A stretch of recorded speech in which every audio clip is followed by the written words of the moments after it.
Hey there, guys, and yeah, so I tested, again, I keep saying this, I feel like every time, but I tried something new with the mic for this week's episode. I had it in a different position because it was the only position where the audio wasn't coming through like crap when I tested it. So yeah, I hope you enjoy this one, covering, one of the more obscure films I've done on this show, but I hope you all enjoy. Hello everybody, and welcome back to another episode of At the Movies with William Fletcher. As per usual, I am your host, William Fletcher, and this week I am joined, again, by Barney Metcalf. I have returned. Because, this film that we're covering in this week's episode is one of your favourites. I believe it's in your top 100 or something. Something like that. Yeah. No, I'm definitely a big fan of it.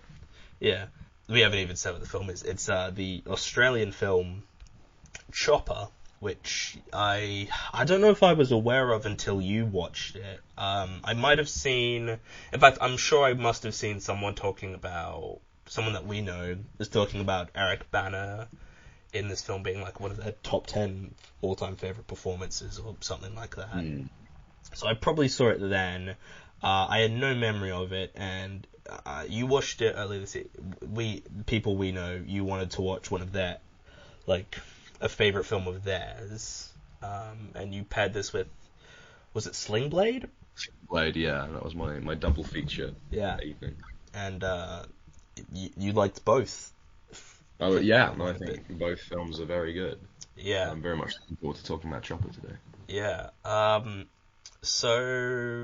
watched it last night, and I just want to say straight up, I love that this is a 90-minute film, because... Oh, it's such a relief. Biopic films are usually like 2+ hours, and it's just like, I don't care that much. I'm not invested in this person to sit hear their story for 150 minutes. Yeah. Like, The Wolf of Wall Street is like a 3-hour film, and I do enjoy it more or less. Yeah, very good film, but Jesus. But it is 3 hours, and it twice as long as Chopper is. Yeah, exactly. But I think this being 90 minutes was just like good. Well, first of all, it moves at a very fast pace. Like, it doesn't waste time. It doesn't, take forever to sort of get. In a way, I guess I'd say it feels very Australian. Yeah. It's very quick, and it doesn't linger on the details. It just kind of gets straight to the point. Yeah, I felt that just the way it looked and the way it was shot, I was like, oh yeah, this is clearly an Australian film. Like, there's like beyond the characters and everything, like it just has sort of a gritty sort of look to like it. Kind of grunge.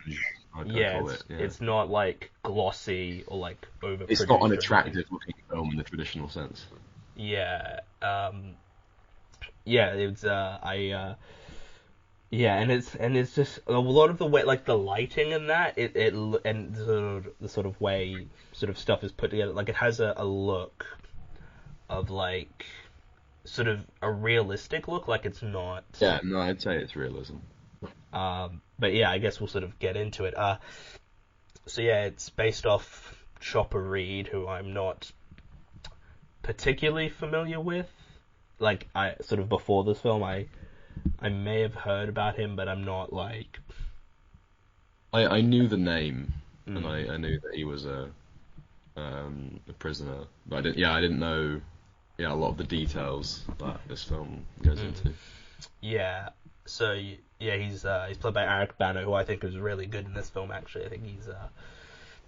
I'm a big Eric Bana fan. I'm quite a big appreciator of his work. A couple of years ago, he did a film called The Dry, which was really good, and he was really good in it. I think this is probably his best work. I sort of had this thing of like he somehow.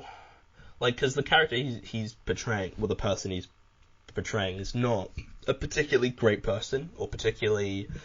Oh, in no way, shape, or nice form. at all, but, like, I don't know, he somehow made him... I mean, likable's the word I'm going to use, but I don't know if it's entirely, like... Watchable is what I'd go Yeah. he's very entertaining. Like he's entertaining, and he's like you sort of want to see what he does next, even if what he's doing is bad.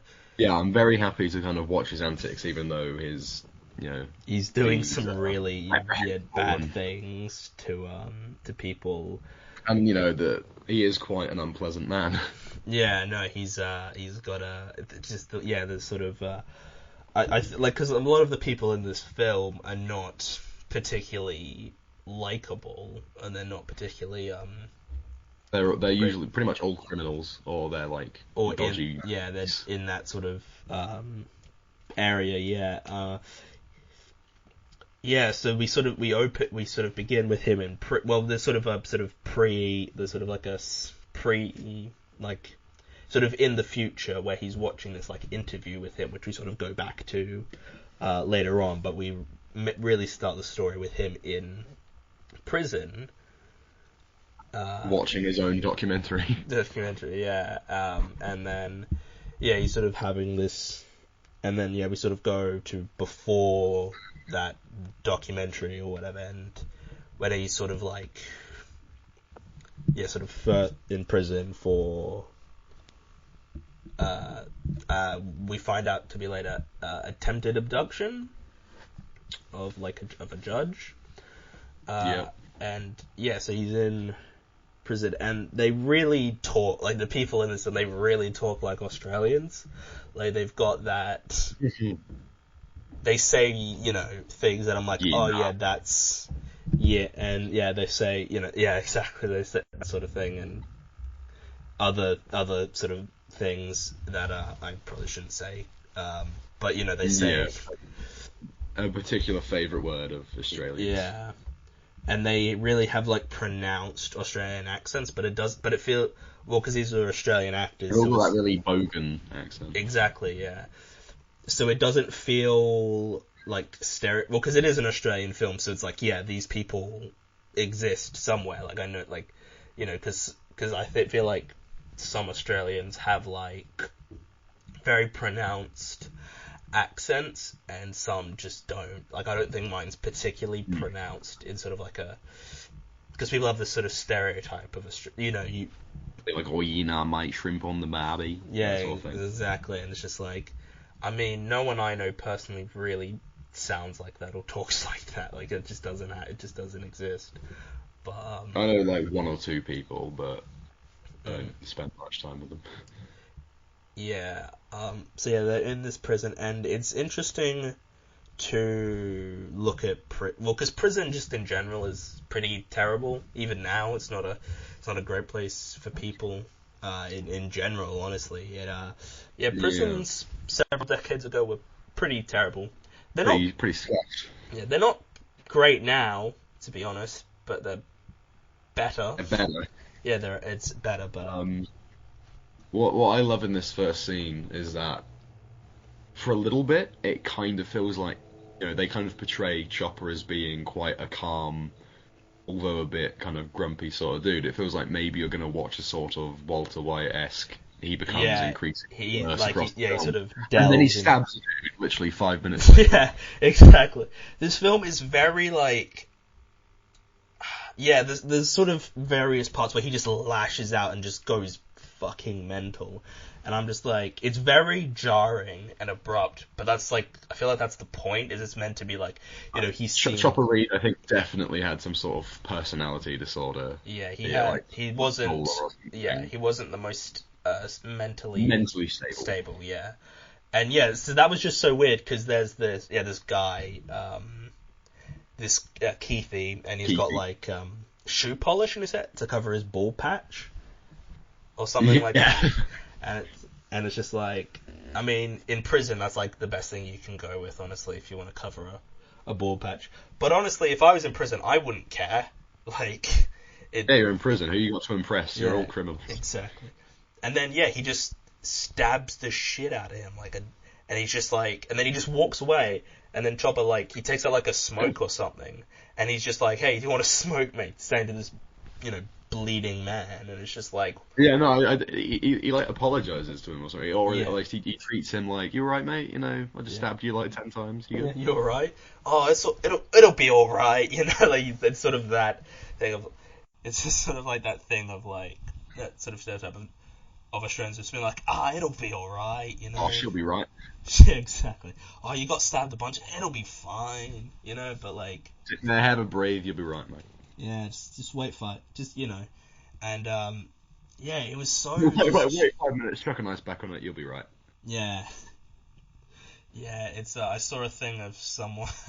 It's like an Auntie Donna skit they did, whereas this guy at the school, and he had like a stab wound or whatever, and then the nurse was like, "Do you want a lollipop?" And he's like, "Fuck yes!" like lollipops solve all problems according to school nurses. The Mark has a contract put out on him for like 10K or something, like quite a bit of money. It's like, quite a considerable chunk. Yeah, and they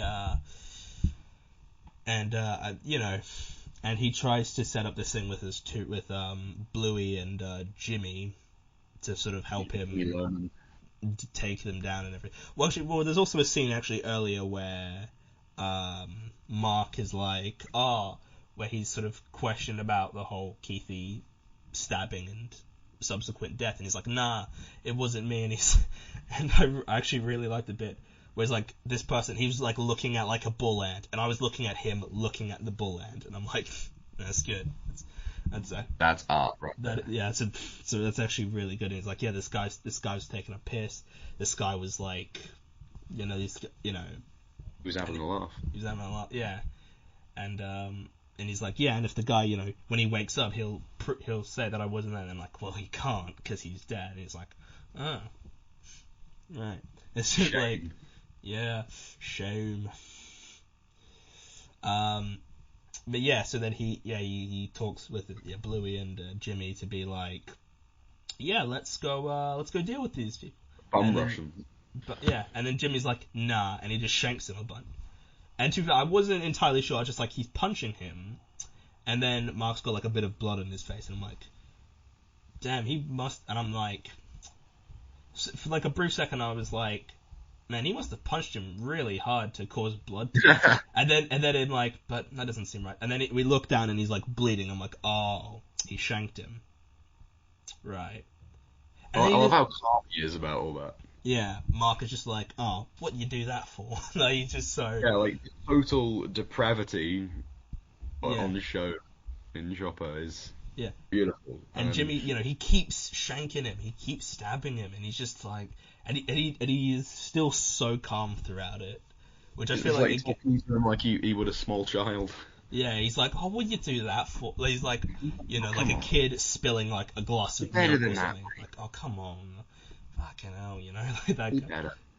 And I'm just like, yeah, no, he definitely has something. He's definitely got a mental thing, because I feel like most other people in that situation would be freaking the fuck out. They'd just be like, what the? Yeah, because he's just been stabbed like 3 times. Yeah, and then he just he takes off his top half, and he's just looking at him. It's like, man, that's a lot of blood. But I really like. I guess it's technically the effects in this film, but just looking at a stab wound and I guess it's makeup, but and it's kind of like it's perfectly kind of realistically disgusting and exactly this film, like I watched, like, it's yes, I just was like, I don't even know where I was going with that, honestly, but no, it looks like, because this film presumably didn't have like a massive budget because it's an Australian film, and we just don't have the industry to be like, let's pump 50 million into a film or whatever. Like, we don't have that money to be like, we'll put several million into this. But no, it looks really good actually, and the budget is an estimated 5 million Australian dollars. Oh, that's not too bad then. That's not like a lot. Like, I feel like that's pretty... I feel like... But in America... It's not low budget, but it certainly isn't high budget either. Yeah, no. For Australian film, that's pretty good going.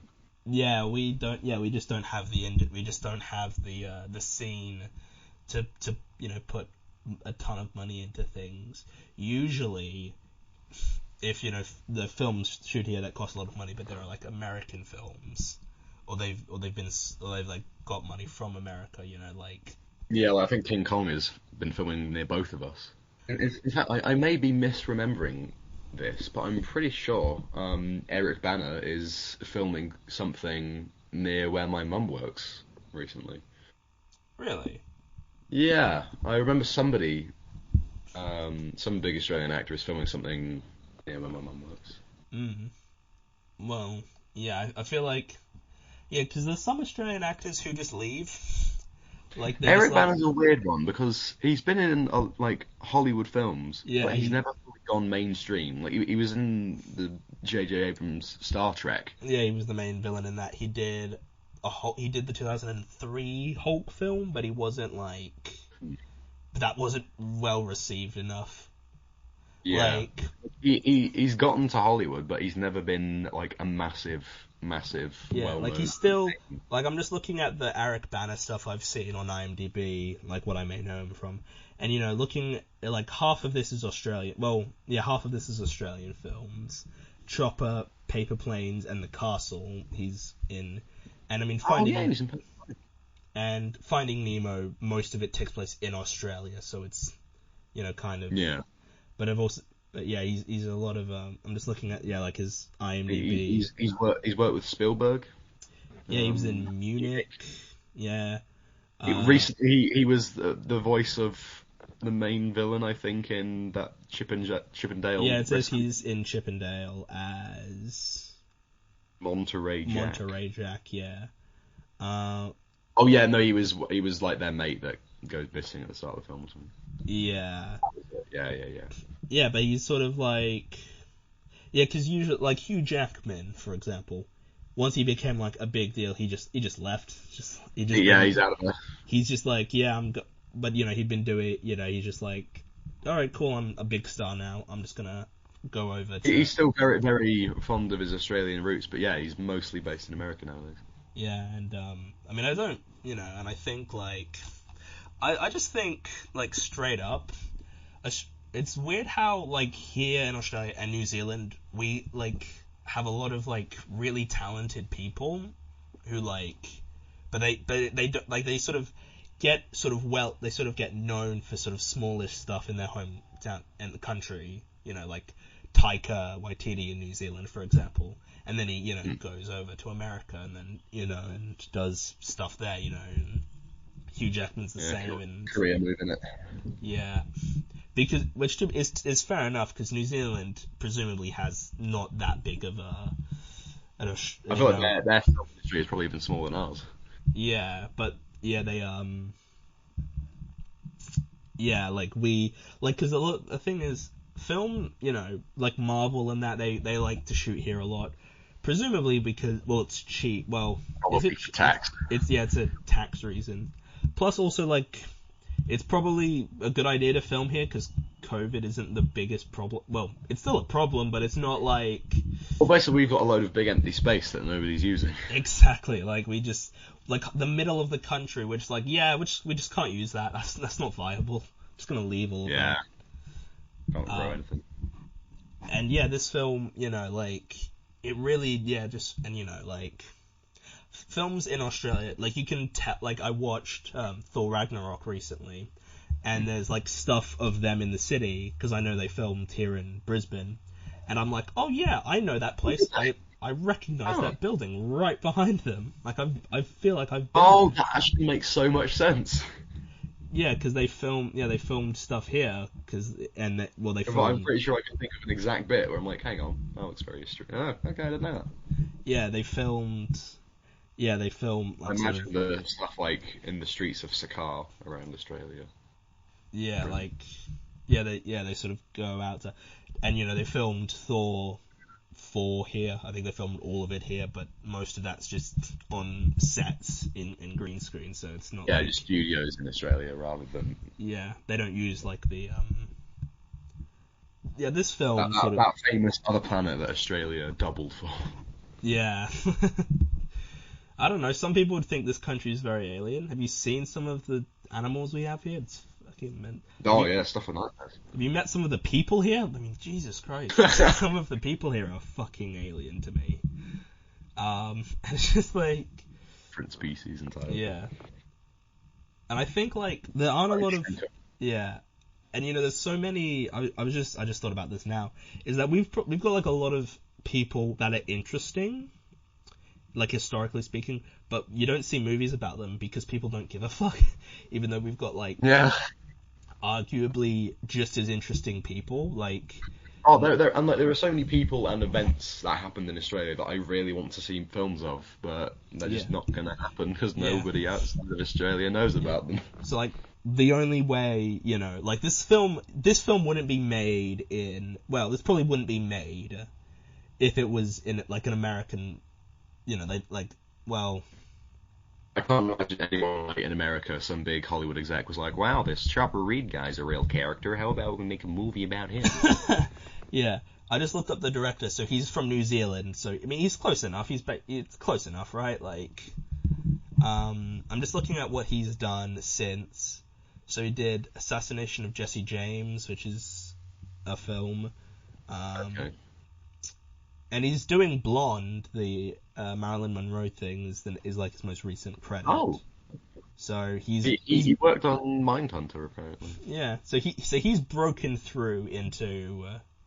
He's doing an American audience. He's gone mainstream in the sense that he's making mainstream films. Yeah, and because it's some sort of Australians like you mentioned before, Eric Bana. He's broken into America, into Hollywood. But he's still like isn't. He's very tied to Australia. Yeah, he's he's not like an A-list actor. He's just like he sort of makes stuff, but he's not.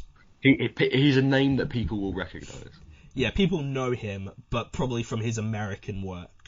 Like like Hulk. And then they'll seek him out and be like, okay, Chopper. Yeah, like. And I was watching this last night, and my dad walked past and was like, "Oh, Chopper."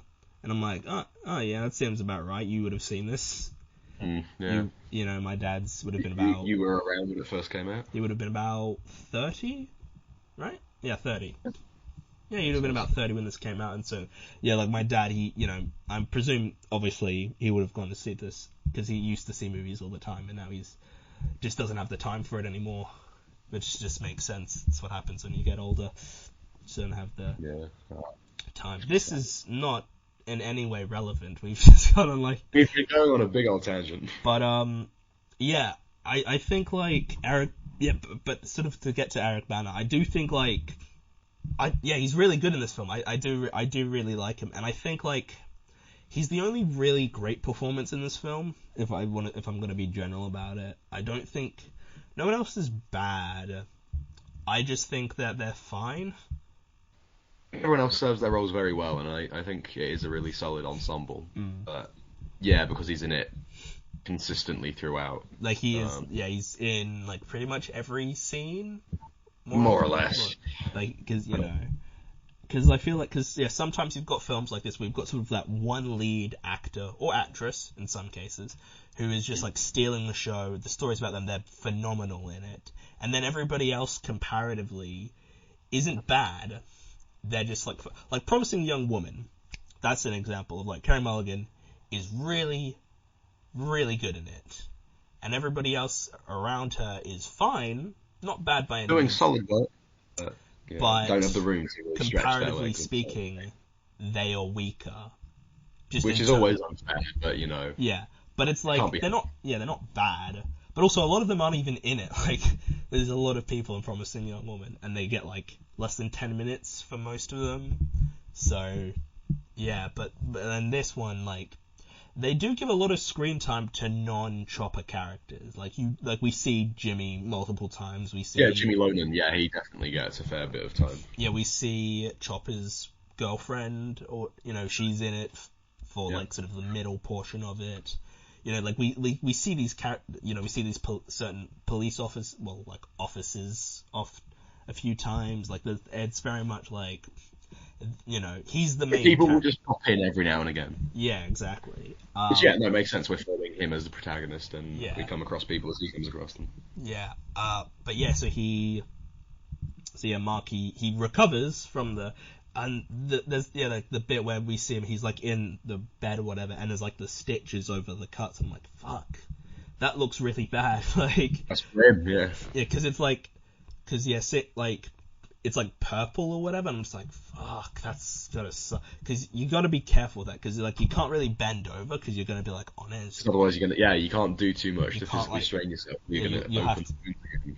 Yeah, but also he probably wouldn't care. Like he just continue on like He nothing just keep happened. going because he's a fucking maniac. Yeah, he's so mental, but he's so captivating and so He's interesting. a fascinating person. Yeah, and it's like he's, because his sort of thing is he's sort of like doing stuff. This is jumping ahead a bit, and you know it's, I could save it for later, but I want to talk about it now because why not? But like the stuff where because what he does is he basically he goes around, he kills people. He goes around and you know, killing and people, and sort of for his to do, like, he's trying to do the right thing, right? Like he's trying to sort of, Yeah, he's trying to stay on the right side, but his instincts kind of fail him. yeah, and he's sort of, yeah, what he knows, and just commits violence because it isn't a big deal to him. yeah, he's So he can kind of do it and feel like, oh yeah, this is a normal thing that normal people do. yeah, so he walks around, you know, and he you know, kills people, you know, and he sort of, because that's how he sort of deals with issues. And it's clear that this takes place like a long time ago, because like he's got like a fucking shit ton of guns. I'm like, that you wouldn't be that easy to, yeah, you wouldn't be able to get those now, like this, you know, because like the poster is just him with like, he's got like 2 guns and his arms crossed. 2 guns, and he's got another one sticking out of his trousers. Yeah, exactly, and I'm just like, got like a freaking sawed-off shotgun in there. yeah, exactly. I'm just like, fuck, man, that wouldn't happen nowadays. Ooh, you're right. But yeah, he recovers from that, and he sort of is like, they want him to like, oh, you're gonna, you know, dob your maiden or whatever, and he's sort of just like, he's a bit out of it, but he's still, like, he's not completely, like, he's still very conscious of things, and he's like, his personality is still basically the same even after being stabbed. He's just like, you know, he's just sort of going on. He's just yeah, like nothing happened. It's like, nah, you know. But he, you know, he's given his own cell to protect him basically, and he wants to change to the like the mental health ward or whatever. Yeah, he wants to change, and he yeah, and then they're like, no, you're not insane enough for that. And so he chops off his own like earlobes or something. Yeah, he has. Yeah, and I believe this is. I read some stuff about Chopper Read after this, and it says he contracted like hepatitis or something from his hepatitis C. Possibly as a result of using shared razor blades. And I feel like chopping off his own ears probably was not the smartest thing, because it probably did a thing to him. I mean, very often chopping off your own ears isn't the smartest thing to do. Yeah, and so I'm just looking at what it says here on his Wikipedia. So he revealed in March of 2008 that he only had like 2 to 5 years to live. And that he, you know, required a liver transplant. But then he decided, nah, I don't want it, because a transplant would save him. So if he had gotten it, he would be alive still. But he was like, nah, I don't want it. I want this to be provided for like someone else, basically. Which I guess is quite nice of him. I guess he's self-aware. He knows that he's a dude. Yeah. And then he was diagnosed with liver cancer in 2012. And then he underwent surgery to remove the tumors, then in September of the next year, he was admitted to hospital, and then he died of the illness. on the 9th of October 2013. God, really having delayed reactions when it comes to justice. Yeah, and the thing is, because I watched this on a streaming service, and it says like 20th anniversary. So at the end of it, there's like a bit of text that says, "Oh, Chopper Read died in 2013 or whatever," and I'm like, right. So yeah, that's what I came up and I watched, and I was like, hang on, how do you know that? And then I was like, oh right, yeah, this is because this film came out in 2000, so it's 2000. Like. In fact, the 3rd of August in 2000, so it's just over 22 years old at this point. Yeah.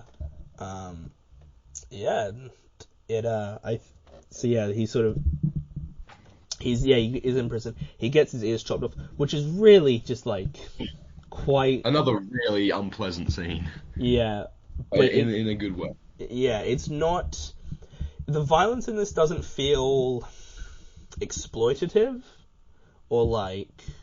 it's showing it for the sake of it, and we don't even really see it. We just sort of see like the motion of like the hand like sort of moving down the ear, and we see like the bit of ear, a bit of flesh. But we don't really get a good look at it. He just sort of throws it away and is like, "Yeah, do the other one." Yeah, no, I agree when you say it doesn't feel exploitative. It just, it feels like this is what happened.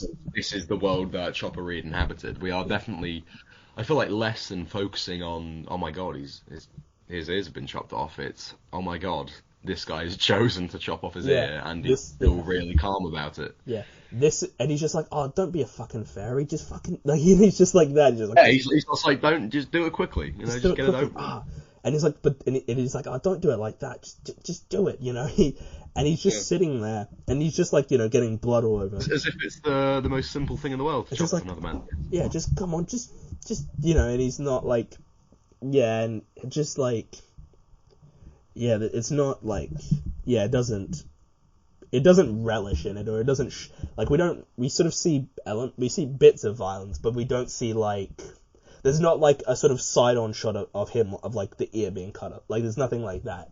It's just sort of, we see the motion happening, but like the guy's blocking it. So they're showing the result, but we don't see like the razor blade cutting through his ear at any point, which, thank God. Yeah, I watched The Fly yesterday as well, and I was just like watching that, and I'm just like, fuck, this is gross. Like, there's just so much so much body horror, and I'm just like, oh fuck. I mean, and that's a yikes from me, Cronenberg. Yeah, and I feel like that is slightly more like it's sort of, I understand why it's there, but it is a bit more exploitative because we do see like just a lot more of all the details. Yeah. Whereas this is just sort of, because I think this film, it's like, you don't need to see it, you know what's happening, you don't need to see like the act of it happening, just... It's like, you get the idea. Yeah. And then, he's teleported out, well, not teleported, he's transported. Teleported. Transported out is what I meant to say, and he's just walking away, and he's just laughing like, you wouldn't think I would get out or anything, and he's just laughing at these guys like, he's leaving, and then he's just, he's taken to somewhere else. And we skipped over, actually, a bit where he's in court with Jimmy, and he's like, he's like, he stabbed me a bunch, and then there's like the newspaper, and Chopper's like a massive part of the newspaper, and Jimmy's just like a small little bit in the corner, and he gets annoyed by it all. Yeah, I feel bad about that. Yeah. But so then Mark, we sort of see several years later, he's released from prison, and now he's got what is it? It's not a grill. It's like, he gets like something over his teeth. Like he gets like a I don't know what it's called. He's got like some sort of teeth thing. Yeah. I think it is a grill. Yeah. Is it? Yeah. Well, I was wondering because I assumed the grill was like a thing that went over all the teeth, but I guess it's still technically a grill. It's just not a full one, I guess. Partial grill. Yeah. And we see him with his girlfriend, who is a prostitute, because that's just the jobs for women in the 80s, I guess. Yeah. Women that can't get better jobs, at least. Yeah. Yeah. Which I actually feel like that sounds very. A bit harsh. That's where I kind of did some course correction there. I was like, well, not all women. Not all women. It's not, and it's not even like I don't have a problem with people who go into that profession. I should clarify. If that's what you got to do. That's what you got to do. Keep the lights on. Yeah, I'm not going to judge people who do that because, I mean, why would I? Yeah, it's not our place to do so. Yeah. But yeah, they, and this is really where they're sort of in like this room, and she like gets her legs over his arm and just like holding it up, and then just like shoots him up with something with drugs. I assume heroin. Yeah, it seems about right because that's One of the injectables in it. Yes, it's not and I'm just like, and he seems really annoyed by the whole thing too. He's just like, oh wait, he's and he definitely strikes me one of those people. He's like Begbie in Trainspotting. He doesn't do drugs. He just does people. He's above it. Yeah, and he drinks a lot though. He's a massive alcoholic, clearly from what we see. Like drugs are just too much for him, I guess. Yeah, I guess he's fair enough. Yeah, fair enough. Not every Draw the line somewhere. Yeah, you can be an alcoholic and not do drugs. He's got because it isn't a natural human instinct or legal. Yeah. Exactly. Yeah. Even when he's killing people, it's like, yeah, it's just what I do, just kill people. Killing people is illegal, but that is his like primary. That's what he goes to, and that's how he deals with things. Is violence. His coping mechanism is violence. Yeah. Yeah, and then he goes to this. Yeah, they go out to this club and go to a bar or a pub. Yeah, club. Yeah. It's a club. Yeah, I think it's got like dance music. It's like music and stuff, and it's like a very strobe lighty and that kind of local watering hole. Yeah, and then there's these people, and then we sort of meet these people, and this guy who he injured, like he fucked up his kneecap. It was like he's got a limp. Yeah, it's something to do with his leg. Yeah. Neville Bartos. Neville Bartos. Yeah, he's got like a shotgun to his head, but he's like nah, and then he just breaks his kneecap or whatever. So like it's that sort of thing. And yeah, this sort of part he goes fucking mental because he's not. He gets really paranoid that his girlfriend is getting with this other dude. Yeah, which I feel like is like a major overreaction, but also like I know there are probably guys who do get like, well, not that specifically. They don't go mental and start shooting at people, but I know there's got to be some guys who get like very possessive and very like and they're very jealous people. Very just seeing their girlfriend talking to literally it's very insecure people as well. Yeah, and it's kind of interesting though because she is a prostitute. Like she presumably her job is to be intimate with other people. Yeah, and he does give her shit for it later. Like he's and I'm just like, okay, he's not a. I think though, because a lot of the dialogue in this, and like, it's like, yeah, these aren't very good people, but I also have sort of got the idea of like, well, this is like the 80s/70s. People weren't as progressive then. Plus, this is Australia. There's people like this now, honestly. Who just talk. It's always been quite vulgar. Yeah, who just say just the worst things you can imagine. Like, I know so many people from my high school who would just say the worst things. I know they've said... Yeah, I know a lot of people that are just... I think very little of them. And Chopper in this film is, like, sort of... Like, he's sort of in that state of, like... he's got, like... just the way he talks, and people in the film talk, it's just like, yeah... They just seem like kids who sort of never grew up. Like, they got older, but they stayed the same, and they just sort of talk like... Yeah, this is...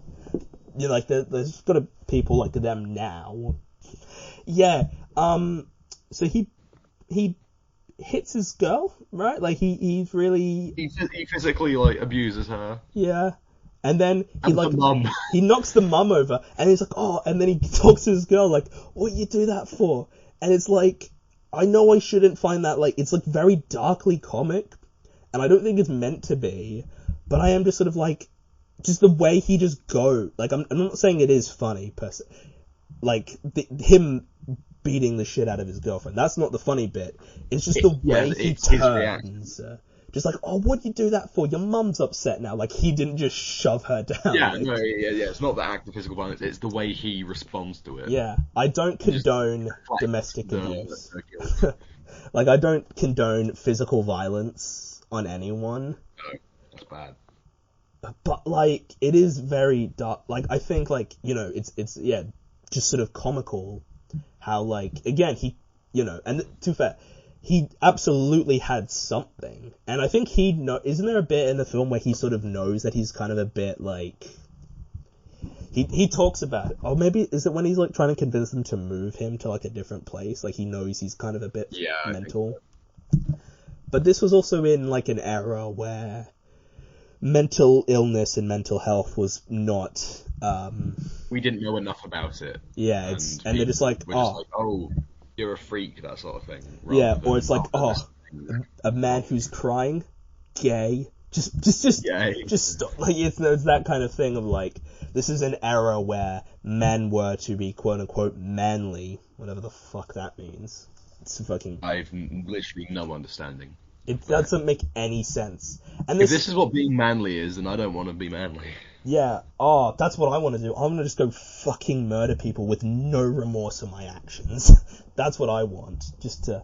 I'm gonna go around to my girlfriend's house and beat her mum up. Yeah.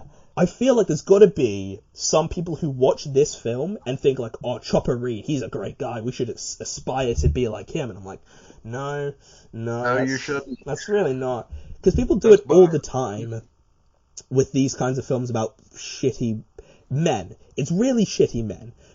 Like, if you really think about it, like, people watch, like, The Wolf of Wall Street, like, oh, Jordan Belfort, he's so cool, I want to be like him, I want to be banging... what they call it, the Sigma male. Yeah, they're like, oh, I want to be banging prostitutes all day, doing coke, and I'm like, did you see the ending where he loses everything? Yeah. His wife leaves him. I think a lot of people with those sorts of things, like... Yeah, I guess Fight Club or exactly Fight Club. They always seem to forget about the consequences. Yeah, it's like after Fight Club came out, actual Fight Club started. Like people were like, yeah, this movie's so cool. Let's have an actual, and it's just like that's not. It's literally what they were saying. It's literally the opposite of what David Fincher wanted. He's not like, oh yeah, like it's not like because people look at characters like Brad Pitt in Fight Club and like, oh he's a real man. I'm like. I mean, he's not real. You understand that, right? Like, he's not real, both in the movie and in, like, he's not a real person that exists. And in the world. And in the world, yeah. And he's literally the bad guy. Like, the ending is literally Edward Norton, like, I don't understand. Yeah, there are people that, like, get so drawn in by what the film is, the film is doing early on that they kind of don't snap out of it when you're meant to. They just sort of see like they just think, oh, that ending is the good ending. Yeah. That's the good thing that happened. Yeah, and it's just like you watch something like Fight Club and it's just like Brad Pitt, excellent in that film. I think we can both agree he's excellent in it. But like he's not a person that I'm like, yeah. He's literally portrayed as the bad guy. And it's these kinds of films where, like, the hero, the main character, rather, is this sort of macho guy who accomplishes things with violence and stuff. And it's just like, right. I feel like that says something about certain people if they're like, yeah, that guy's cool, I want to be like him. And it's just like, so you want to be someone who, you want to go to jail? Because he went to jail multiple times. Like, he's been in and out of prison for most of his adult life. Like, he's not a person you were like, yeah, I want to be that guy. Because it's just like... a cool guy. Yeah, and... Yeah, I just feel like this film... the film is in no way promoting or justifying what he's doing. It's just like, yeah, he did this. Like... This is what a man did. Don't do it yourself. Yeah, exactly. This was what this mental guy did.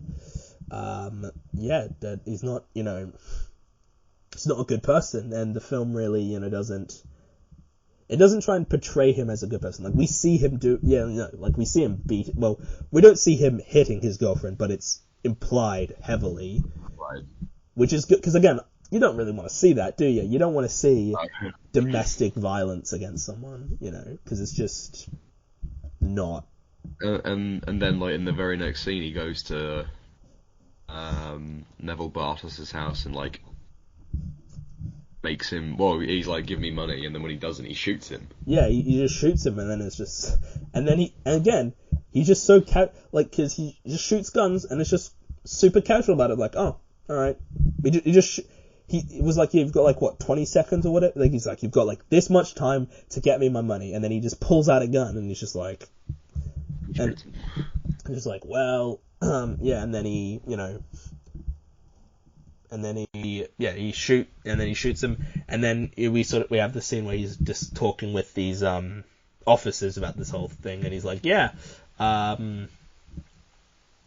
he's just sort of like, he's telling them this story, and he's like, no, why would I shoot someone and then drive them to the hospital? And then we see a scene of him driving Neville to, he gets Neville into the car, and then he drives off with him, and it's like, we see that Chopper, he lies, like, he tells stories, but he changes them somewhat. Again, not someone to aspire to, for being completely honest, because it's just like, oh, that's what we should do, we should encourage people to lie. But then, he goes to Jimmy's apartment, because, Jimmy is now out, and then he's there with his pregnant fiancée. And they've got a young kid, and I'm like, oh boy, this isn't gonna go well for anyone, is it? And I'm like, because I had no idea about like any of this, so I was just like, I was watching it, and then he goes to the apartment, and I'm like, oh, so he's gonna kill him, right? And then he doesn't, and then Jimmy's like, he gets a gun on him, he's like, throw your guns in. I'm like, cool. Okay, so he's throwing his guns in. What a cool guy. Yeah. And again, this wouldn't take place now because it's not fucking legal here. If this took place in America, like, this story could really work pretty much anywhere in America. At like sort of any time in American history for the last 50 plus years, because just have guns, just sell them at like any store. Yeah. But they. So around this point that we find out that he works for the police, and they're like, hey, feel free to shoot some crims. Yeah. Again, this probably wouldn't happen. I don't think the police would be like, yeah, convicted criminal, go kill some people for it. If you find criminals, go kill other criminals. Feel free to kill them, because like, that just seems very much like what the police don't want to do. I don't think police, certainly not here, I don't think, want to be like, yeah, let's shoot people. I'm like, right. Again, it's a different time period, so you have to sort of look at it through that, like, yeah. But it's just, it's interesting to watch, sort of, and it's interesting to sort of watch films that take place before, like, well before my time, like in the 60s and that, and 70s, and it's just like, yep.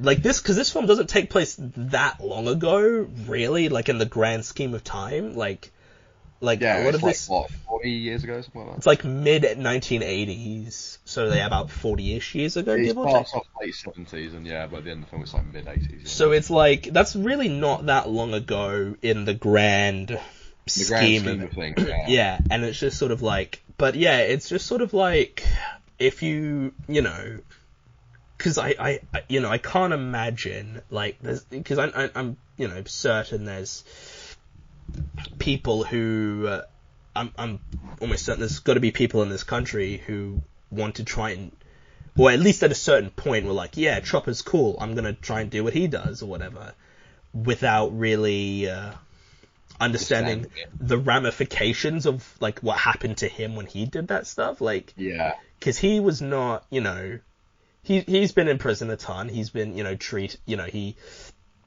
and also, like, depending on who is sort of doing this kind of thing, like, it could turn out to be very skewed to certain groups of people, depending on who's like, yeah, I'm gonna kill criminals, and then you look at what they're doing, and it's like, oh, it's that sort of, those sorts of people. It's that sort of area of people, right? Yeah, nah, I don't think Chopper Reed would have cared about that. Yeah, he seems like he's just like, yeah, if you're a criminal, I'll kill you. The race, it's irrelevant. He's just doing it. He's like, yeah, these are bad people, and I'm gonna kill them. Because it's not okay. It's not okay what he's doing, but he's not like he wasn't that we see in the film anyway, particularly, you know, he says some things that are a bit like, that's not, you know, about, you know...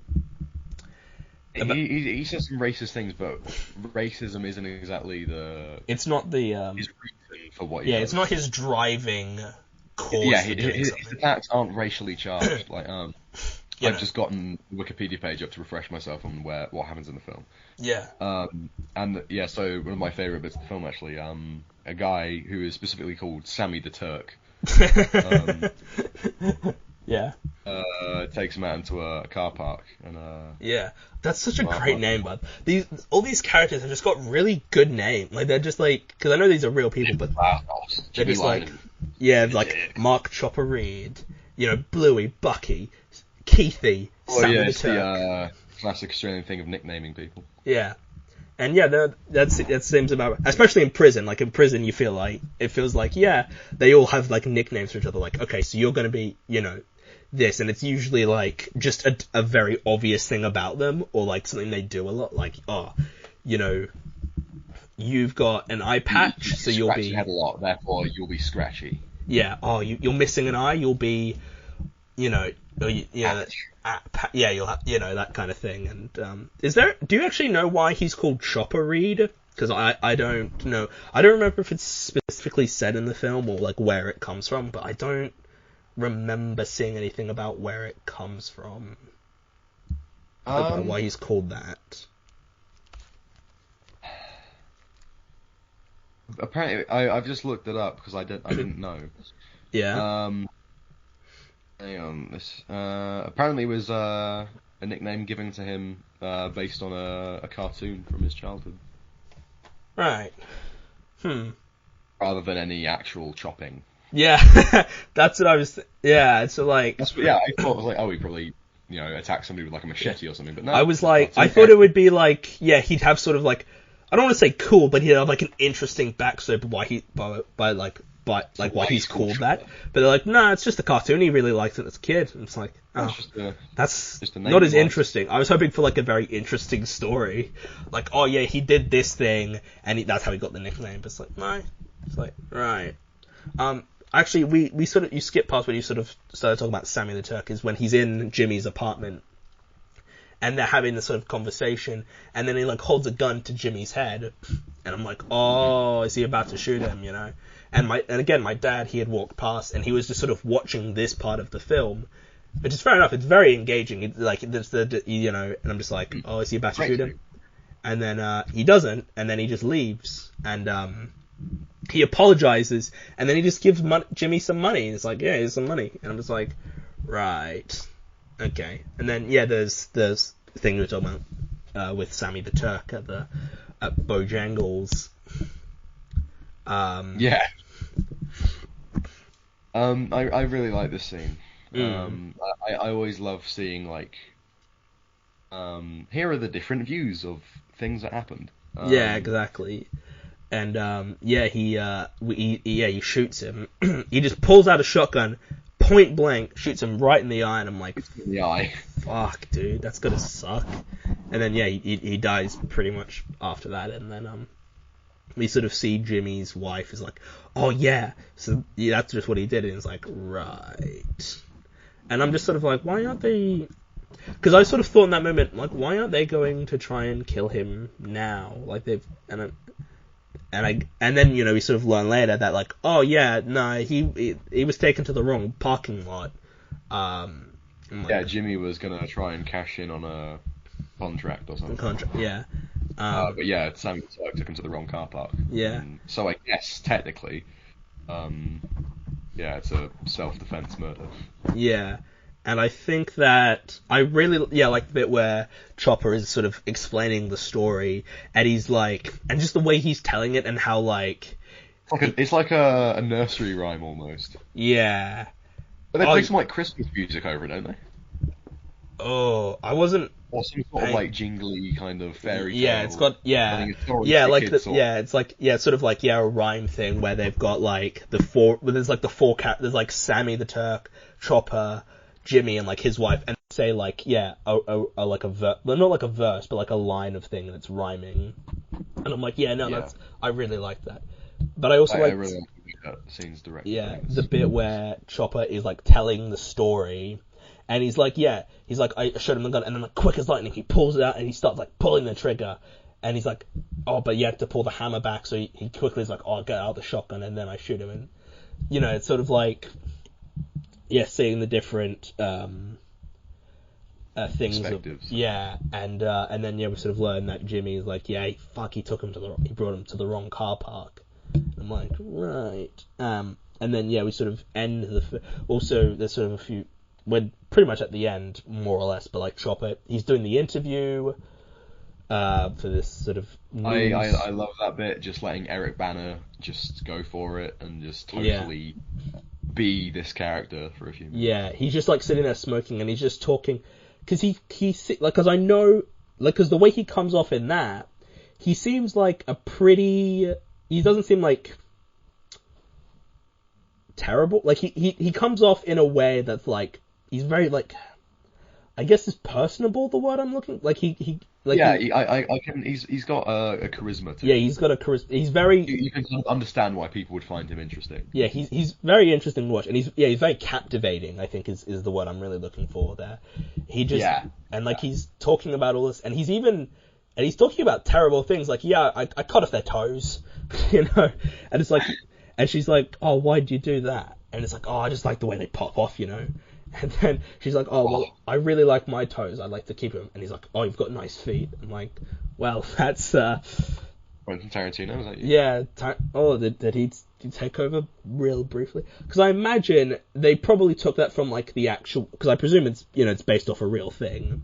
Yeah. So I have to imagine he probably said that, or at least something close to that, because this film says. I imagine Eric Bana's like watched it back and just because it says at the front of this film that like this is based off a real person, but it's not like 100% accurate or something like. It says it's sort of like it's based on what we know. Yeah, exactly.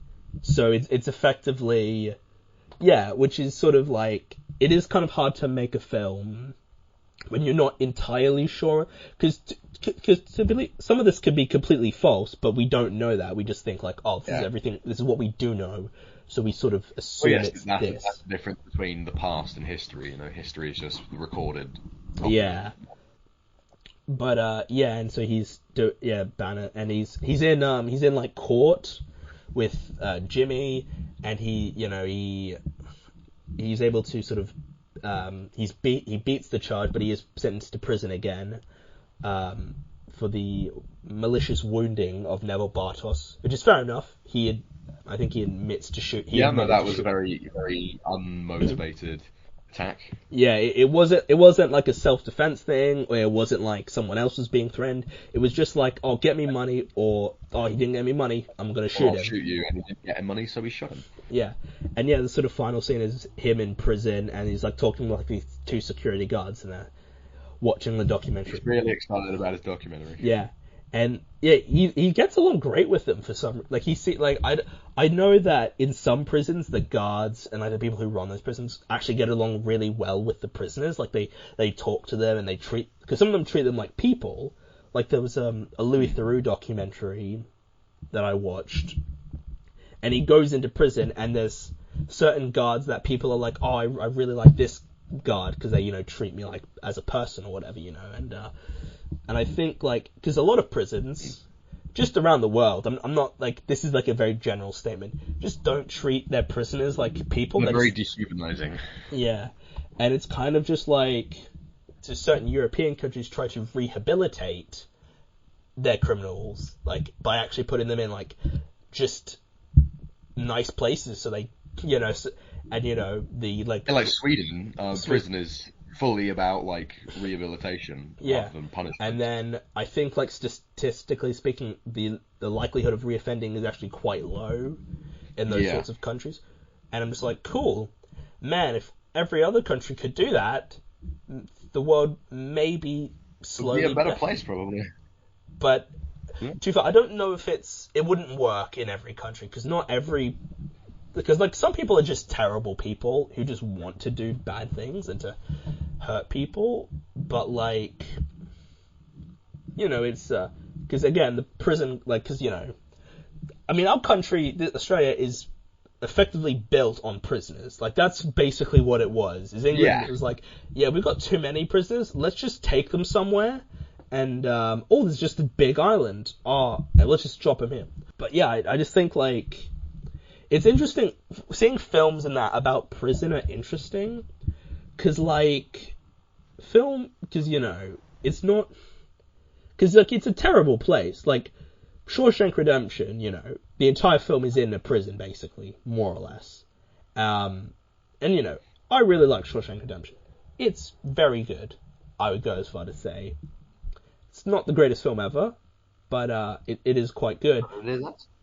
And I would say that, like, it's, you know, the way prison is portrayed in Shawshank is like, yeah, that's pretty much convinced me to, I mean, and this film as well has convinced me, like, yeah, I wouldn't want to be in prison, you know, because I'm like, I imagine this stuff still happens in some respects. I imagine people still get Breaking Bad, literally, it's an episode where just a ton of people are killed in the prison. 8 people are killed in the course of 2 minutes. Yeah, exactly.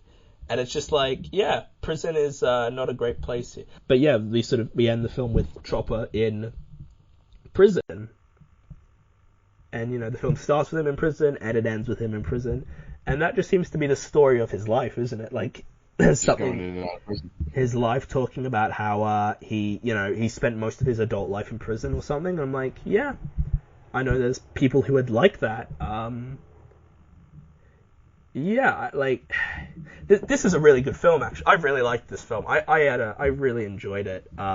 It breezed by. I was so grateful that I was like, 94 minutes? Fuck yes.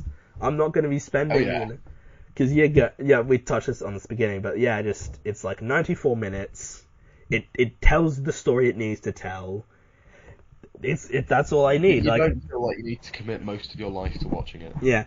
Plus, it's something that that I'd be happy to watch again, and I could just be like, I'm kind of in the mood to watch a film. Oh, I like this film. I feel like this is gonna be something in like a few years' time. Like, I haven't seen this in a while. Plus, it's like 90 minutes. I'm happy to pop this on and watch it, because I'm not like, you know, I mean, I don't want every film to be 90 minutes, but like when I see a film that's around 90 minutes, I'm like, fuck yes.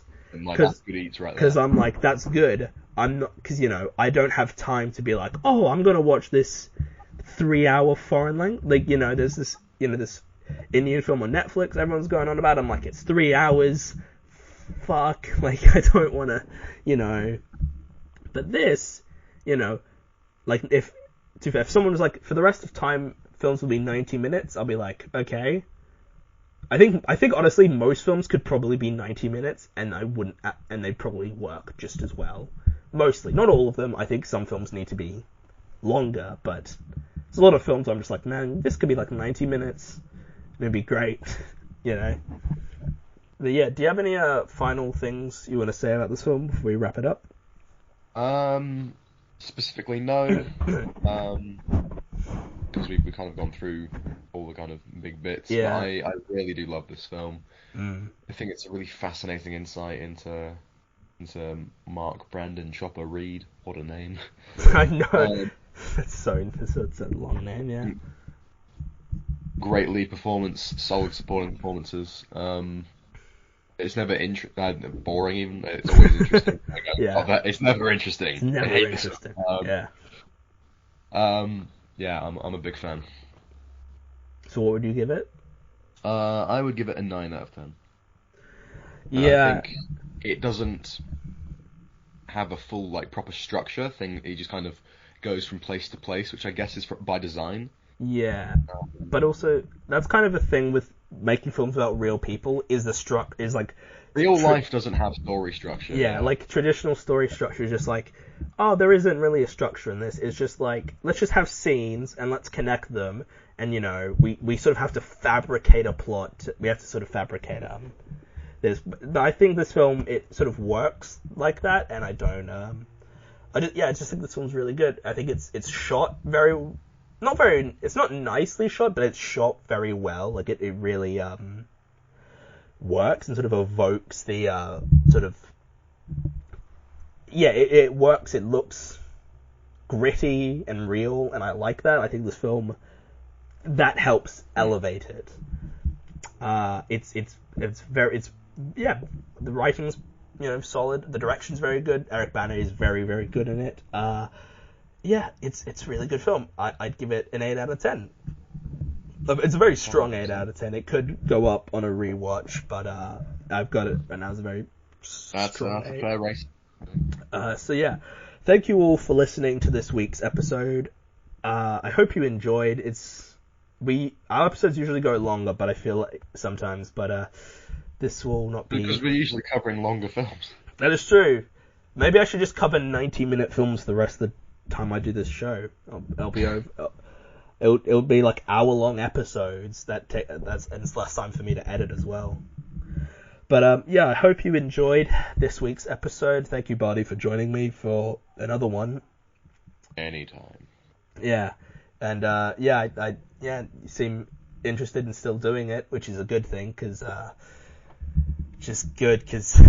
it's hard to get people to do this all the time, because people just have things going on, but you're free all the time. Well, not all the time, but quite a bit of the time to do this.